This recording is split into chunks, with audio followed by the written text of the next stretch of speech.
To the Okay, good afternoon and welcome everyone. Thank you for joining us for this fireside chat with Senator Troy Singleton. I'm excited to be here and be able to introduce to you Senator Singleton, who I actually met a few months ago on a freedom walk. We were doing a freedom walk together in Burlington County and had the opportunity to chat. And I'm gonna tell y'all, he walks my pace, which is very important for me because if you're doing a walk, I need to walk fast. And so he walks my pace. He's probably more than a foot taller than me, but we did our thing for we walked 4 miles together, but it was an 8-mile trek. So just to introduce to you, Senator Singleton has devoted his life to public service in government, political, and policy posts at all levels. In 2011, he was elected to his first term in the New Jersey General Assembly, representing over 220,000 residents of the 7th Legislative District. Senator Singleton was elected to the New Jersey State Senate in November 2017 and currently serves as the chairman of the Senate Community and Urban Affairs Committee, vice chair of Senate Economic Growth Committee, and as a member of the Judiciary Committee. He was recently appointed to serve as the Senate Majority Whip. During his time in the legislature, Senator Singleton has had a number of proposals signed into law and has received numerous awards for his public service and legislative acumen from business, education, civic, labor, and nonprofit organizations. Senator Singleton is currently employed as a senior vice president of Rheology Title Group and as a president of Rheology Insurance Agency. Along with his busy career, Senator Singleton has included personal involvement in his community as an essential component of his life. So I want to welcome Senator Troy Singleton to our chat today. And really what I just want to just point out a couple things. We are going to just have this as a chat. I received the questions you all submitted, so I kind of put them together and organize them a little bit to have this chat with Senator Singleton. But if you start thinking of some other things that you want to kind of cover, drop it in the chat. That way we can pull that over as we're talking. We will be respectful of your time. I know we said from 12 to 1, so we will end promptly at 1 p.m. To be respectful of your time. But yes, just drop it in the chat and I'll be following and monitoring the chat.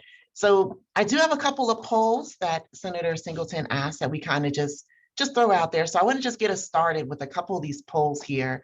And the first one, I'm just going to launch it. If you could just go ahead and just state what year you are in the program. If you're not in the program, don't worry about it. I was kind of gearing this more towards the students in terms of the poll of this question.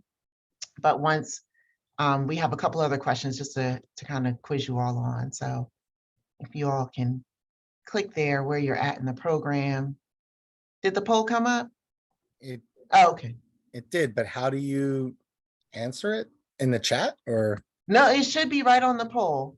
You should be able to click. Is it not letting you do it? Is anybody else able to do it? Oh, Lord have mercy. Okay, all right. Don't worry about it. Okay, let's do this one. Let me try a different question. Maybe it's this question per se. Okay, this one will work then. Here we go. That's working. Do you know what elections are taking place this year? Yes, okay, there we go. Now we got a poll working. All right, this is good, Senator Singleton. We got folks, they know what's coming up this year, election-wise. Good. So we got a good percentage. And if you want to drop in the chat too, what year you are in the program. Thank you, Haley, if you're not in the program. What year are you in your MSW? So this is good. We got a good amount of people who know what the elections are. Thank you, Alan. I see you there. Good amount of people. All right. If you don't know, listen, don't worry about it. This is perfect. This is a good time for it. Okay. So we got a good amount here. I'll share these. Senator, we have about 12 people out of our 13 so far, so they do know what elections are taking place this year. So let me stop that one and I will get the next poll here. All right, so this is another question for y'all. Do you know the name of your mayor? Do you know the name of your mayor? Oh, look at y'all. Okay. Y'all coming in. These are some good things to know. If you're just joining us, you met your mayor, Nina. Oh, that's awesome. If you met your mayor, that's good. If you know who they are, go ahead and tell us. Just you can put a yes on that poll. If you know who your mayor is, looking to see if we know our representation. So I'm gonna do these quick, that way we don't have to take too much time. So we have a good amount, 91% so far know who their mayor is. This is perfect, y'all. All right, let's go to the next one. All right, this one. Do you know the names of your city council representatives? Do we know city council representatives? Look at y'all, I love this civic-minded folks on this Zoom right now. That's right. Know these city council representatives. Thank you, Jen, for posting that. That is awesome. Okay. All right. So I give this one to you, Senator. So this gives you some feedback here of what we know. All right, y'all. I got a couple more for you. Couple more for you. Okay. The 3 branches of government. Can we name the 3 branches of government? Like some of us looking like, wait a minute, this is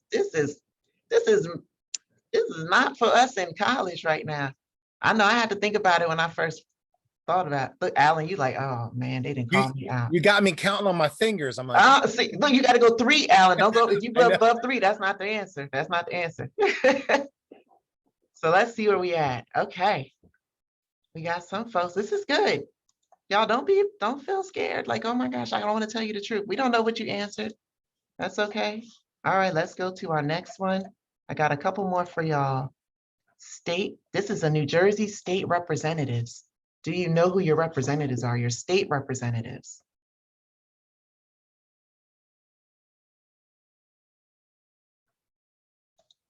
State representatives.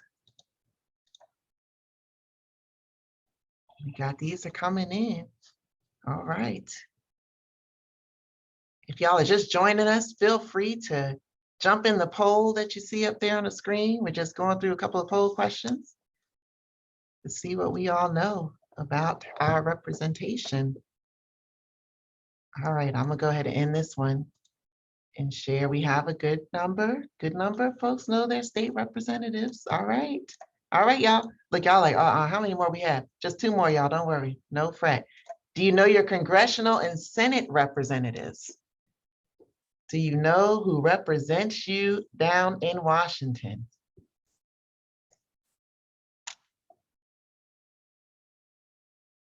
New Jersey has a lot of districts, y'all, so I know sometimes we look across the state, we only hear certain names, but we always have to ask, are these the people that represent me?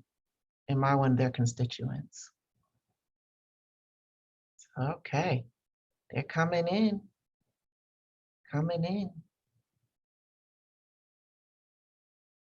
All right. I give us a little bit. Okay, Senator, we got a couple folks who know. A couple folks know their representation. Got a couple. All right. This is the last one, y'all. This is the last one, I promise you. Have you participated in civic engagement in your community? Have you participated in any civic engagement in your community?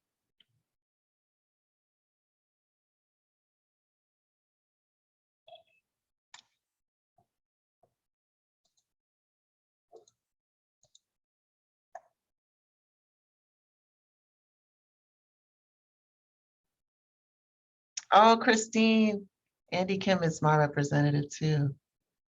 Oh, all right. I see us coming in. I was waiting. I got us to about 40 seconds. Okay. All right. So we have some folks who know, some who do not know. So that was the last poll that I'm going to put up here. But just to kind of get a sense, and this is one of the things Senator asked, if we can just ask a few questions about what we know about who represents us and in the government and what we should be doing. So I always want to kind of lead this in this little chat here with Senator. And let me just pull you over, Senator, because you're on my screen, but you're like off to the far side. So I'm gonna, there we go. So now everybody can see you. All right. So Senator, if you want to just go ahead and let us know, because I know in your bio you talked about being in politics for a number of years and at all levels and being this part of your life service, but what led you to your involvement in politics? First of all, it's such a pleasure to be with this group, right? And I think what led me to it is something I think is consistent with what has led many of you to the calling of social work. I think you want to impact the human condition in a more positive manner in which you have found it. And for me, government touches all of our lives in so many different aspects of our lives. And I wanted to have an opportunity to try and put my imprint on government in a way that was going to leave a positive impact into my community, into now on the state level, into the state in which I'm honored and privileged to represent. And I think for me, again, it has been this calling about service. And I always blanch when people talk about me as a politician, because I've never gotten to it because of the politics. The politics is probably the part about government I hate the most. Really about being a public servant is about trying to impact your community in a positive way, looking through the lens of our representative democracy and knowing that I speak on behalf in the New Jersey State Senate. I speak on behalf of over 226,000 people I'm privileged to represent. So all of those who are my bosses is really what I'm trying to do to make their lives better, and treat it as if the decisions are decisions that affect me and my family. So this idea of being involved, right? That's what matters to me more than anything else. Being involved and trying to shape the condition of our world in a way to make a positive impact, which is no different than the calling that so many of you have here, seeing the trials and tribulations of our society and wanting to throw yourself into it to try and make it a better way. Because Lord knows you're not doing it to get rich when you're in this space as a social worker, but your value and your importance to our human race is, it cannot, I can't state it the importance enough. I would be understating it by putting any words to it. So thank you for accepting that challenge to make our communities better, each and every one of you. Awesome, awesome. And this is a good space because one of the things you mentioned is impact on the community and where we're at right now in our country, the impact is so necessary. And I think one of the things we often get stuck with is we look at and we're looking for someone else to be the change. We want someone else to make that change. And President Obama had a quote some years ago that said, "We are the ones we're waiting for," right? And so one of the questions that came up in our list here was students wanted to know, well, what is it that we can do to get involved? Like, how can we get involved? Where can we go to actually make these impacts in the community? So frankly, there's a lot of avenues that any of us can be involved, right? It starts even fundamentally of going and sitting at a local school board or council meeting in our communities and letting folks know that, you know, we're paying attention to the issues that matter in our community and want to see things done differently. It's getting engaged in local community groups who are trying to do things, regardless of what that is, to positively impact their community, whether that's groups that are looking to provide more shelter for the homeless, more food for the starving, whatever it is, whatever sort of fits your personal credo, what you want to do. There are many avenues in which to do that. But it all starts with us taking a first step and deciding, yeah, I want to impact the community. Natalie, my friend, talked a lot about what President Obama says, which was accurate. And I'm often struck by the words of Mahatma Gandhi: be the change you want to see in the world. Like, be that change yourself. And it starts as simple enough of, maybe my grandma grew up in Philadelphia. My family's from Philadelphia. And I remember my grandma, God rest her soul, who was a block captain, every Saturday morning swept her block. And she did that because she wanted her neighborhood to be clean. So when she did it each and every week and so on and so forth, more families did it. So they didn't have just a formal block cleanup. They just all made it their practice in the morning, on a Saturday morning, getting out and sweeping in front of their stoop and making sure it looked nice and presented, and talk to each other while they're doing this, the social aspect of it. But that's being the change you want to see, just one person starting it. And it slowly became a movement, at least on her block. So for me, it's just like, just get involved wherever it fits your personal sensibilities. There is a cause for you somewhere in New Jersey or in our country. But it all starts with taking that first step to get involved. Getting involved. And this is a big one. You talked about the school board, Yeah. right? That's always a place I think oftentimes we kind of miss. We are like, they can handle it. They know what they're doing. But the school board is definitely a great place to go. And if you've never attended a school board meeting, I encourage you to to find your local school board meeting to attend and just hear what is being said. But that's a good start too. And one of the things you talked about, and you're speaking about some of the human rights that we have too. You know, you talked about the having a right to shelter, you know, having a right to food and clean water and some of these things. And in the work that you're doing in the legislations that you've written, that you spoke on in your bio, are there ones that you particularly stood out to you in terms of human rights that you were like, this is something that this county needs this? Was there anything that Yeah. stuck out? So thank you for that question. There's literally like two things that immediately jump out at me. And one of the bigger ones, it was the law that we got changed a couple years ago that we did on environmental justice. And for those who aren't aware, breaking down environmental justice is simply in this one simple quote: there's no community that should have a greater environmental burden than environmental benefit. And because of that, as many of us who either grew up in cities or even in more socioeconomic depressed areas, you start to see that many of these big industrial facilities always find their ways in that community. And they find their ways in that community because oftentimes the community doesn't have the voice to push back and fight and say no more. So you see a concentration in these in certain areas. I remember when Senator Booker, who's working on this on a federal level, when he and I had a conversation about this, he talked about this area in Louisiana that locals called Cancer Alley.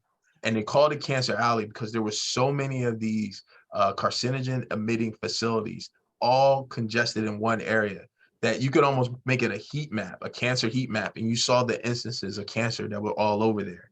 Similar to in the city of Camden, right around in the south side of Camden by the waterfront, there's a bunch of these facilities in a general area, maybe all for good purposes, the facilities, but they're all concentrated in this area. And if you overlay the amount of cases of COPD, developmental disabilities, asthma in those neighborhoods, and again, the heat map lights up in these areas where they're concentrated. So what we said is, let's no longer have these communities not have a voice at the table when it comes to the state giving permits and renewal of permits to facilities going in. So we changed the law to make sure that the individuals who are most affected by these communities, their input not only has to be considered, but has to be given the same preponderance of weight when the Department of Environmental Protections are deciding whether or not they're going to give a permit for another facility in there. They have to look at all the cumulative impacts of these facilities. And if it hits a certain metric based on their calculation, then the permit's denied, flat out denied. We're not going to keep adding on top and layering on top to communities that are already struggling with, again, that environmental burden without being able to have that voice say no more and push back on that. And that is significant. So that law, it was signed, was signed during Juneteenth, and it's symbolic. It was signed during Juneteenth because of all the communities that have been so adversely impacted. But beyond that, we work extensively in the human trafficking space, which is just a form of modern day slavery, and it's hard to what happens to women and men who are dragged into this awful thing.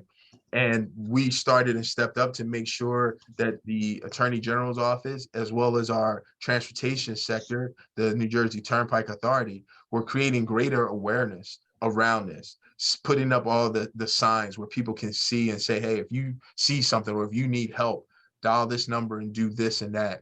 And we've continued to press that issue even further, trying to strengthen penalties for human traffickers. We want to make sure there is no quarter for someone who wants to bargain in someone's life here in the state of New Jersey. So those two areas are areas I'm deeply, deeply passionate about, protecting our environment, especially in those who don't have the well-heeled voices that allow them to be heard in capitals all across this country and in New Jersey to be able to push back in an effective way.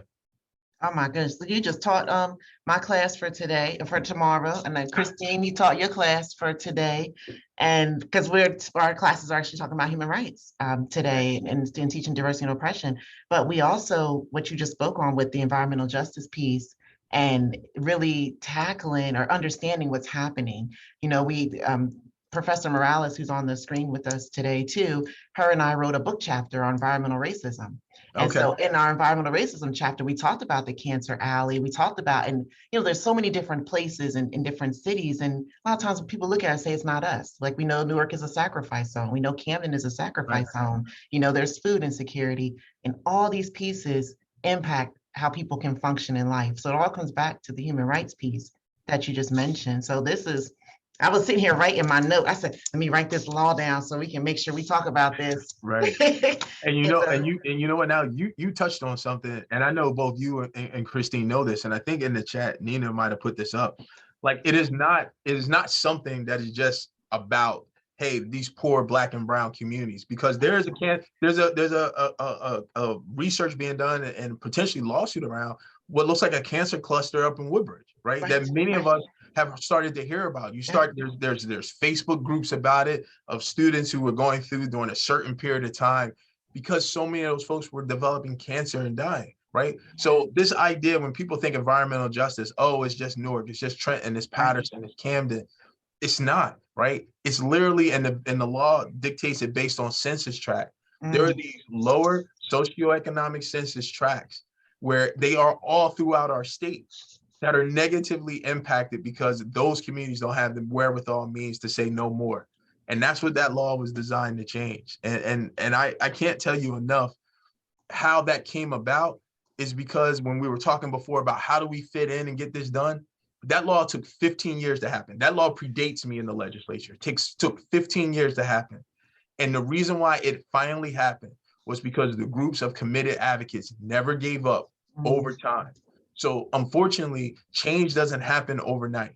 But if there's nothing else I ever do in the legislature, I will know that we, as a group of people, and it was a large coalition pushing back on business interests who tried to stop us, saying you have to make the choice between economic development and environmental protection, which is just so stupid when people try and get in that space to divide us like that.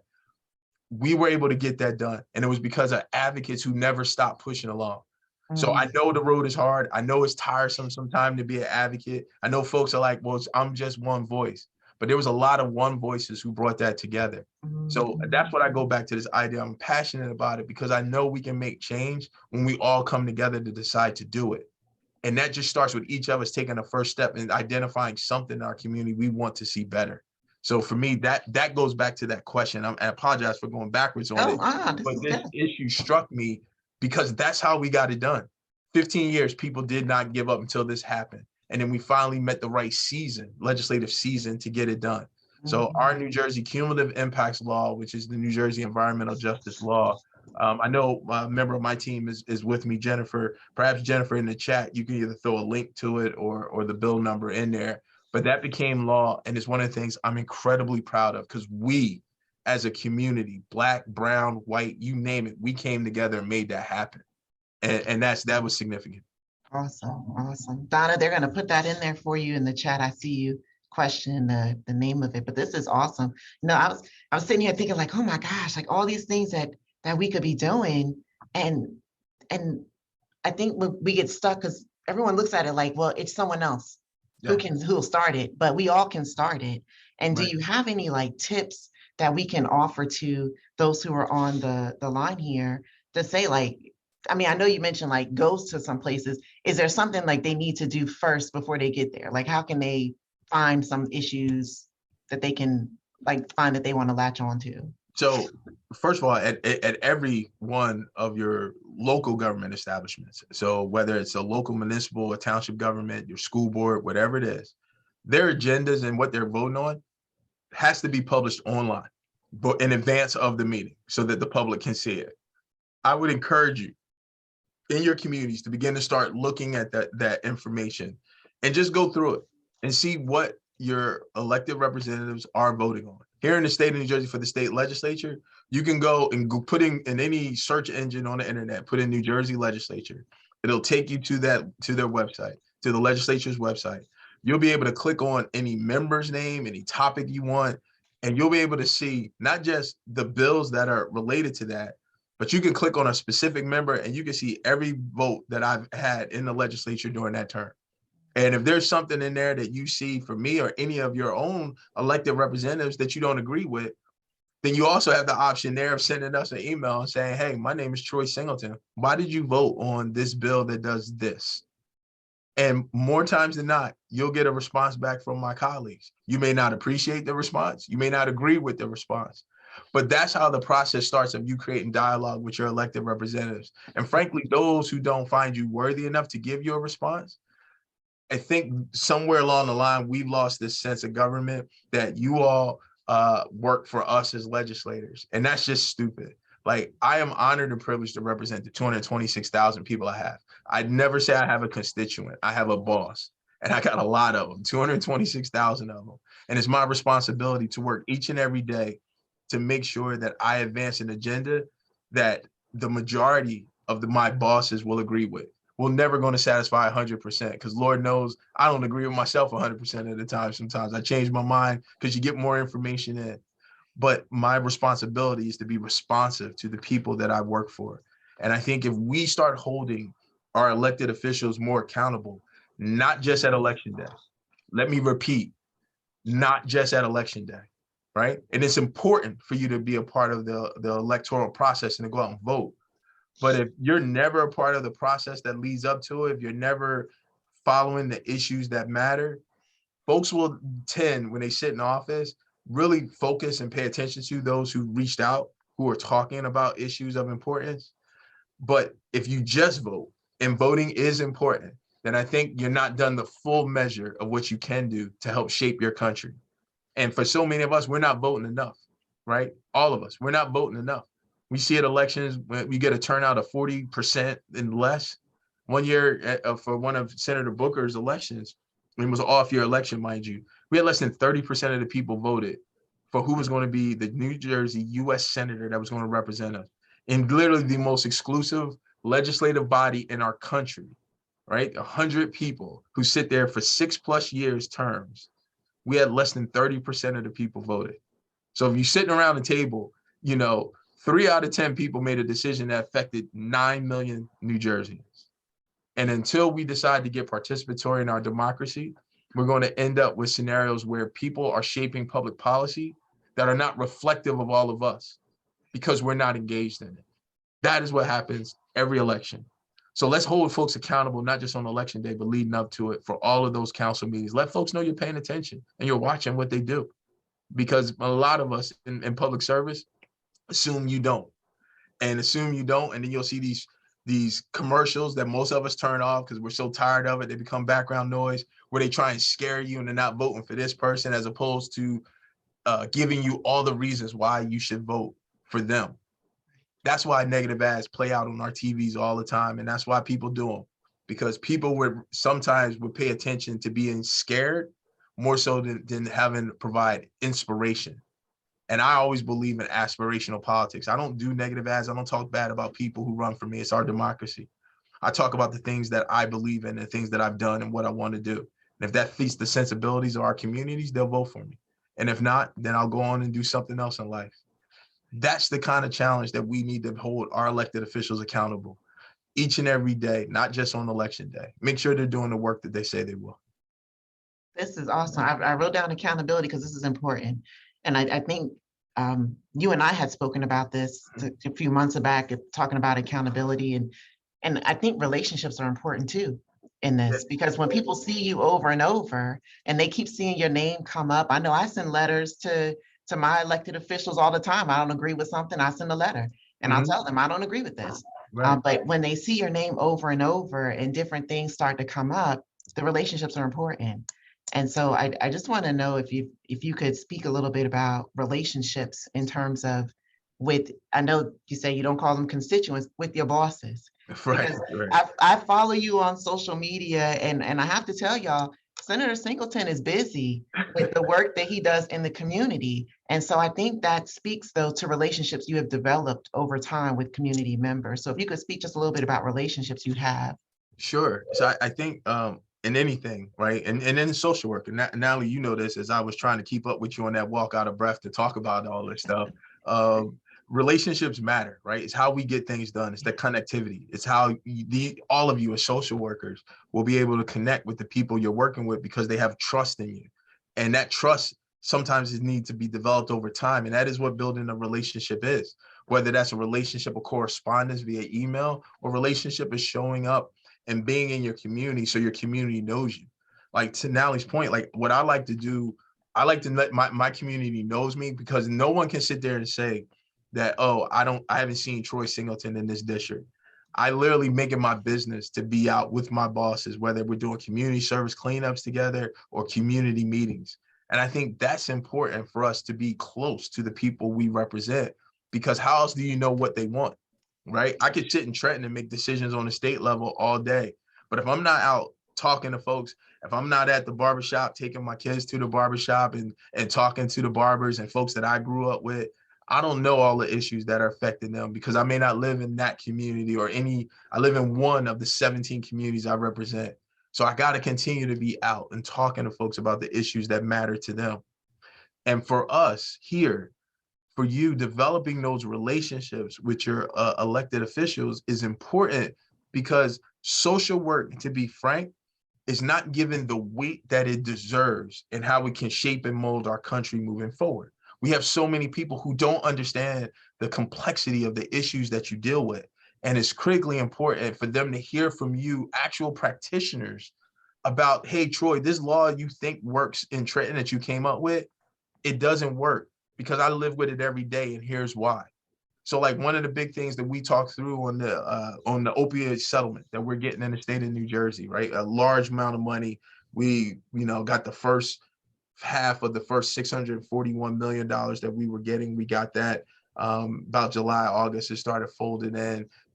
But I developed legislation. I developed it by talking to folks into the mental health as well as the substance disorder space. And I said, help me understand, if we were designing this, where should we go with this? And like, that's the partnership, because there was relationships that I've had with so many folks who were kind enough to lend me their good counsel and say, if you're going to do this, let's do it this way. That's how we effectively do good public policy, is by collaboration, not dictation. Mhm, mhm. I see my colleague over here, facial expressions. We do have a political social worker on our call here, and I see her facial expressions. She's like, oh man, this is it, this is it. So this is excellent. I mean, relationships are important, and the accountability piece is so important, and speaking to that. And just from what I observe in the work that you're doing in the community and things like that, I also see that you have a wide range of people who are participating. Mm-hmm. And so one of the questions that came in was, how do we get younger generations, or how do we get more people from minoritized populations to be a part of this? Like, how did you get people to involve with the work that you're doing? So that's a great question. One of the things that I've come to realize is that if you ask people to help make our community better, you will be surprised the number of people who are willing to do it. So we do something every month, and I've been doing this now for 5+ years. Every month, at least once a month, we literally will crowd source volunteers to come help us do something in the community. And what we do simply is we'll say, hey, I'm going to go paint a VFW. Who wants to join us? Like tomorrow, actually, no, excuse me, Saturday, I'm going to help do a kickoff and set up our cancer, the cancer walk in our particular area in Burlington County, where I'm from. And we're going to ask people, hey, can you come out and join us, and let's help set this up? We'll have 25 to 30 people who have already signed up, and it typically gets full pretty quick, who are going to come out and do it. We just painted a school to help a school get ready with fresh paint in Beverly, New Jersey, where in part of my district where I represent. We had 20, 25 people who came out, young, old, white, black, who were there to just want to make a difference in their community. Right. There are so many opportunities out there to make a difference. All we got to do is open ourselves to that opportunity and see it, and then be willing to give up our time. Because everyone, if you give a little bit of time, can make a difference in making the communities better. So that's what we do. That's right. I mean, the opportunities are there, and I can't speak for every elected official, y'all, that you'll find these type of opportunities. I know Jen has put in the chat, if you wanted to follow Senator Singleton on any of his platforms, you can do that as well. But I just see all the work that you're putting out, and I think one of the questions that comes up is, how do you avoid burnout? Because you're doing so much in the community. You're out every week. I see you posting, and there's always some activity that's happening. And one of the questions the students are asking is, how do we avoid burnout in this work, in this line? So 2 things, I think. First thing, you have to guard your own mental health and well-being. So while I do a lot in the community, I also find a lot of time to make sure that I'm right from a mental standpoint to be able to be that supporter of my community that I want to be. And that means finding time where I need that quiet time just to, whether it's through meditation or working out, to get myself right. I always make time for my support system. So you make time for your family and give them that opportunity to recharge you and give you that desire to push forward. So I always find time to do that. And then lastly, like my passion is trying to make our communities better. So it's hard for me to get burned out because there's so much work, right? But I've come to realize my role in that work, I'm not going to be able to solve all the world's problems. I'm not going to be able to solve all my district's problems. I'm not going to be able to solve all the community that I live in's problems. But I know I can do my part. And I'm comfortable knowing that I'm doing my part. So as long as I can keep myself grounded in that respect, it makes it easier for me to avoid burnout. But the key is, again, to make sure you're giving yourselves that time. Give yourself that time to sort of recharge your battery, because if you're never recharging your battery, you're not going to be able to help your community on empty. Absolutely. Absolutely. This is so important because of all, I mean, you mentioned social work. There's a lot of work that we're all out here doing, and we all have different, different niche locations, spaces that we like to be in. But I tell this to students all the time, you will never be able to pour from an empty cup. Like, you Amen. got to take care of yourself. Amen. And do what you need to do. I mean, there's a few other questions that came up that I do want to just speak to this question here specifically, because a lot of the work that you're doing in the community, a lot of the work that you put out there and different things people see. One of the questions was, how do they engage meaningfully as opposed to being performative? Because that's one of the things that we often see is like, we're going to do this so we can check the box and say, look at me. And then it means nothing. So one of the questions, how can they engage meaningfully? Wow. I think so much of the work that we see out there, we are able to discern pretty quickly whether folks are being show horses or workhorses. And because you're able to make that delineation in the work, then you're able to figure out, do I want to associate myself with that work? So I always tell folks, trust your gut on those kind of things. Like if you're like, this group is doing stuff, but it really isn't for the community. It's about whose name is on the masthead and all this other stuff. Then steer clear of all that stuff, unless that's your own personal prerogative. You want your name on the masthead for doing something. But if you really are about doing that work in the community, and I suspect that those who are in this space of wanting to be social workers and be better at being as social workers, you're not the show horse, you're the workhorse, because the work is plentiful and you realize I need to get in the mix of it and make a change. So guard your time from giving out it to those who aren't truly about making the community better, right? Be selfish with your time, right? Because you only have so much, it's a finite amount. So be selfish with it and associate yourself with groups of people and projects that are going to make the community better. I trust in the wisdom of the individuals on this call who will know where that lies at. But every now and then we get tricked, right? We get into it and then all of a sudden we get tricked and realize this isn't what I thought it would be. Step away. You get no penalty for thinking, yeah, it was this, but it's that. And I'm gonna step away because that's not where I want to focus my energy and the precious amount of time I have want to lend to it. So I would just say, always trust your gut on the intentions of those who are asking you to be a part of the community effort and do things better. But at the same token, take leadership responsibility and decide, you know what? I know what's needed. This park has never been cleaned up. This park needs to be cleaned. I'm going to lead that initiative because I know I'm about just trying to clean up the park. I'm not trying to get anything else out of it. So that's how I would respond to that question. Yeah, this is important. And I think because of the state of our nation, you see a lot of people say, oh, they hide everything under the guise of diversity, equity, inclusion, right? So everything's under DEI and we got to do this, we got to do this. And a lot of it is very performative and it's really just checking the box. We're not really looking to make lasting change. It's just going to be a change that look at me and you can see me and then we move on as life has just continued. We don't look for change in there. But this is important because I think about this and I see this often on social media. People will, they'll say, oh, I'm helping a person who's struggling with housing insecurity on the street. And then they take a picture of take a picture of them handing them something. You're like, what are you doing? Like, are you really helping? Or are you helping you? Which way are you going? with the situation here. But this is good. This is really good for people to think about. So I was monitoring the chat. I don't see any questions coming up so far in here, but I'll keep monitoring my time too.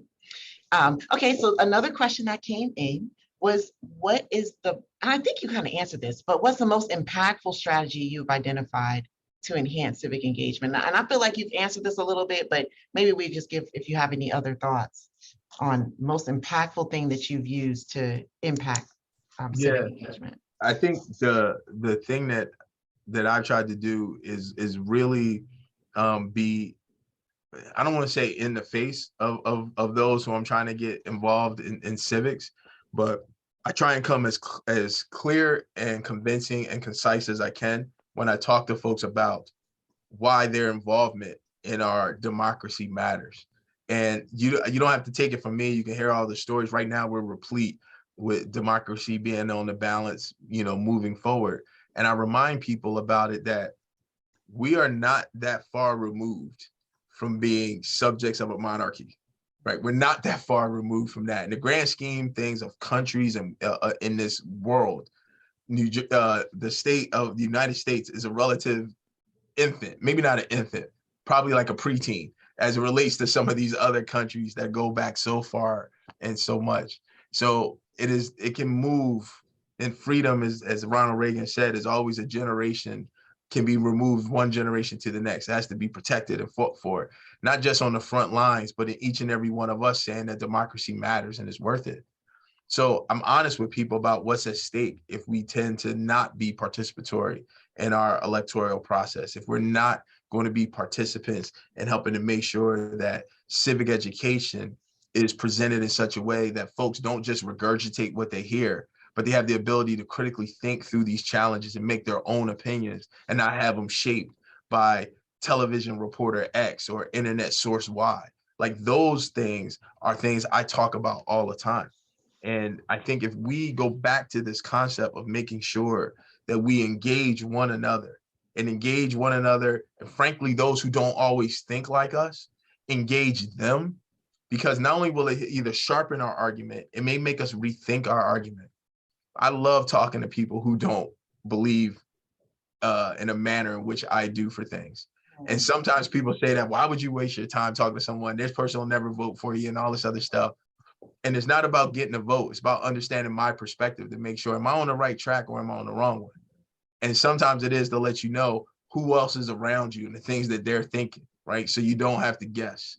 So I think so many of us take our civic engagement and involvement for granted. And I'm always one to be upfront to folks and say, look, our democracy depends on you. It is on your shoulders. It's on my shoulders. It's on each of our shoulders. And we have a responsibility to educate ourselves to figure out how we can be impactful and make it work for everyone, not just a small cohort of people. Absolutely, absolutely. But you mentioned this in your response here, and I jotted this down because I want to link this back, because I know we took these polls early on, and I don't want people to say, like, they just threw some polls up here and then nobody said anything about them. But you're speaking to the importance of knowing who your elected officials are. And so if you could just give a little bit more in terms of, why do we need to know that? What type of issues do we go to which type of elected official? Like, I know I don't contact Cory Booker to say the trash didn't get picked up in my neighborhood. Right. So like, what issues do we take to those levels? Yeah, and it's funny because Cory would be the person who would respond back to that question too. He would respond back to that. But like, yeah, for things on a local level. So local level, like your local streets in your community, non-county roads, but your local streets, if something happens, you should absolutely direct that inquiry to your local town council, town committee, or your mayor. For things like a trash pickup, any kind of trash pickup in communities. And I know in some South Jersey communities, it's been tough this year. Those contracts are in with the municipality and a vendor. So those are the folks you go to about that. Anything related to public education in your community, you should be right in front of your school board and need to talk to them about what type of things you want to see in the education of our children, and understand it even better, what programs are being offered. If there are things that are related to county government, any of your larger county roads and county facilities, and all of those county governments, wherever you live at, again, on the internet, you put it into the name of your county, you'll find all the different county elected officials and appointed officials. Those are the individuals you want to talk to about that.